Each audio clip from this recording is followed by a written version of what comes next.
Grüß Gott. This is Frau Brian, the German teacher at Nolan. And this is Frau Burau, the German teacher at Bishop Lynch. And we are so excited for this year's Germany trip. Yay! It's coming up so soon.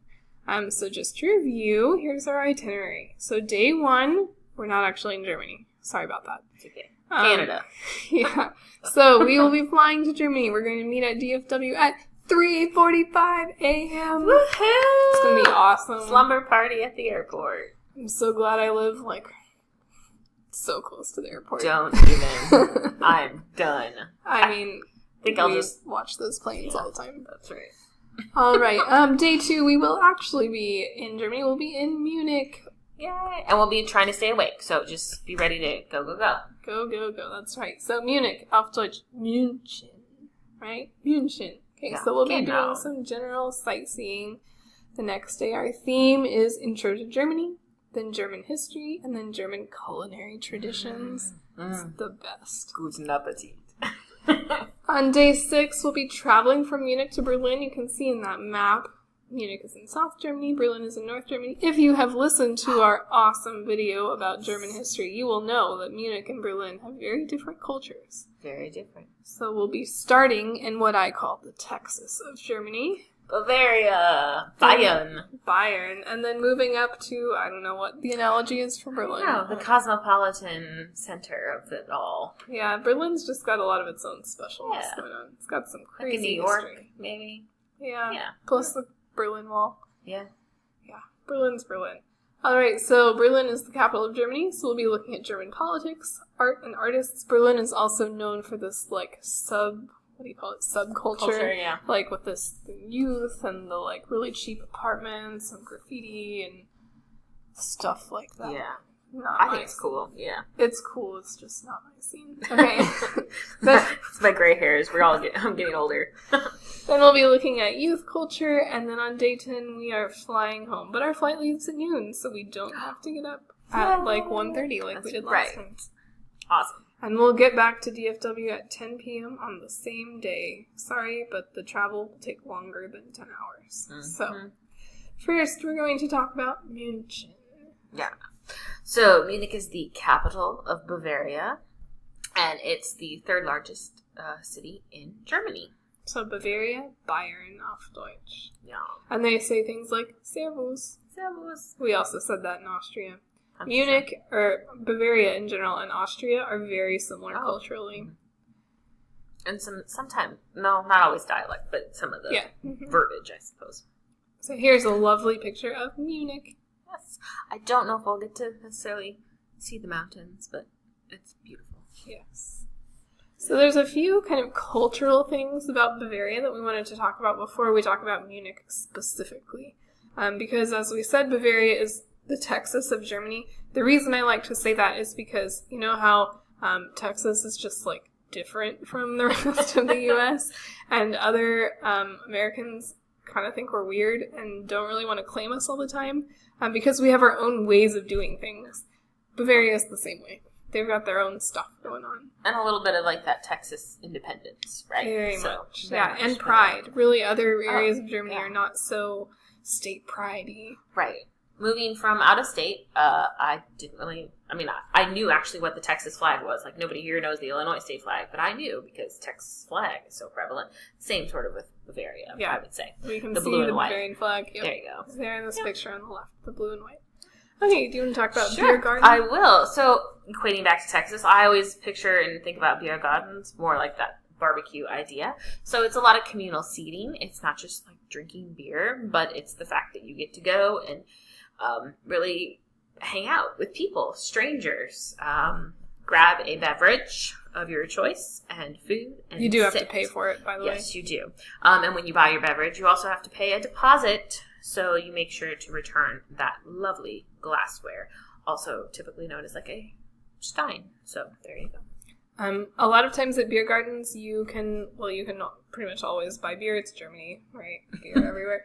You buy beer, but oftentimes you can bring your own food if you would like. You can also buy the food there, but different from here, you can bring your own food. Also, I know you're very intimidated about the idea of sitting at a table with strangers, because when we talked about this in class, you're like, no! You don't have to talk to them. No. do make sure you let them sit. Yes. And they are outside. So you'll see here umbrellas for shade as well as rain cover. Next thing we want to talk about is Lederhosen and Dirndl. So this is Trachten, the traditional clothing of, not just Bavaria, Austria, but Germany. So if you think about in American history, like the Puritans and the clothes that they wore, which to us today look kind of funky, but that's what they wore at that time, and you might, I guess, dress up that way if it's like some sort of festival, maybe. Thanksgiving pilgrim parade. Yeah, exactly. That's kind of like Lederhosen and Dirndl in Germany. So that's what people used to wear. They do wear it sometimes still, more often than you would wear Puritan clothing here. But they wear it for like festivals, and Oktoberfest is the big one. Everybody wears it at Oktoberfest. So while we're in Germany, you might see people wearing Lederhosen or Dirndl. You might not, but you'll definitely see it in the stores and in advertisements and stuff. And do check out the prices, because as much as you might want to buy one, I highly doubt you can afford one. If it's a real one. Yeah, if it's a real one. They're pretty crazy expensive. All right, and dialect. Okay, so you're going to walk into Bavaria, and you're going to be like, I know German, at least a little bit. And then you're going to be like, what are they saying?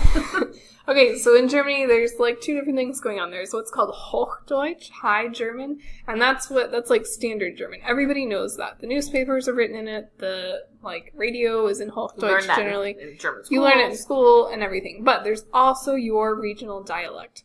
And dialect can be very different from Hochdeutsch. Bayerisch, which is the Bavarian dialect, is known for being pretty different. But I will say, compared to the dialects in Austria, it is not that bad. Not that I can, speak Bayerisch, but we're just going to look at a few words here. So, one of the most important for you to know is when you're counting in Bayerisch, you say 1, 2, 3. The reason this is important is when you are buying something, almost certainly they will say 2 instead of 2. And you just need to know what that word means. It just means 2. Also, yo means ja. Well, that's what we did in Austria, too. Jo, genau. All right. So Brötchen, this is just a roll, like that you eat, a little piece of bread. And in Bavaria, it's called Semmel.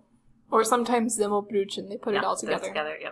Wurst is Wurst sausage. Grüß Gott is Guten Tag in northern Germany. And Servus. I read that it's Tschüss. In Austria, we definitely said Servus to greet people, too. So I'm not really sure about that. But and I would say, looking at Guten Tag, so Grüß Gott, certainly with the heavy religious influence of the South, too. Definitely. So, right? Mm-hmm. God be with you, almost, right? Yeah, whereas in North Germany, you would not say Grüß Gott. It would be very weird. Okay, so here's your sample sentence in dialect. Ich rede gern Bayerisch, I think. I don't actually speak. Ich rede gern Bayerisch. Yeah, I don't actually speak Bayerisch. So I like to speak Bavarian. Ich rede gern Bayerisch. That's pretty good. Yeah. We say as non-native speakers. All right, so now we're going to look at some of the places that we will see within Munich. Yes. So this is one of my favorite parts of Munich. It's the Marienplatz. So we're talking about the place of Mary, so we're very religious here. This is the Neues Rathaus, which surprisingly, when you look at it and you see the Altes Rathaus nearby, actually looks older. The new town hall looks older than the old town hall. So the Rathaus has what is a lovely, the Glockenspiel. So 3 times a day, right? 3 times a day, the Glockenspiel acts out I don't want to, no spoilers, but acts out a story for us. And you can look up to the tower of the Neues Rathaus to see what transpires. I'll give you a hint. There's like knights and lords and ladies and dancing involved. It's wonderful. And Austrian knights. I went there the first time while I was studying abroad. So Glockenspiel is like a cuckoo clock, but like way bigger. Connor loves our cuckoo clock. If he could like really see and notice what was going on, he would think it was amazing. All right. So next we have the Frauenkirche. Or der Dom. Yes, der Dom, the cathedral. So this is the cathedral of the Archdiocese of Munich, München and Freising. And it's very much a symbol of the city. When you look at the skyline, this really dominates it. It is called the Münchner Dom, but it's really just referred to as the Frauenkirche, the women's church. But really, anytime we talk about Frauen with religion, we're talking about Mary. Mary. Back to Mary. So, Catholic Mass is held here regularly. Pope Benedict, when he was a bishop, this was his cathedral. Cool. So it's really visible because the city actually has a rule that buildings in the city center cannot be higher than 99 meters. And that has extended outwards. So, this building is way taller than any buildings will be. So, oftentimes one of the towers is open so you can climb up and look out over Munich. It's been under construction recently, so I'm not sure if it'll be open or not. But often that is the case. All right, the Hofbräuhaus. This is the most famous beer hall of Germany, I would say. Yes, I would concur.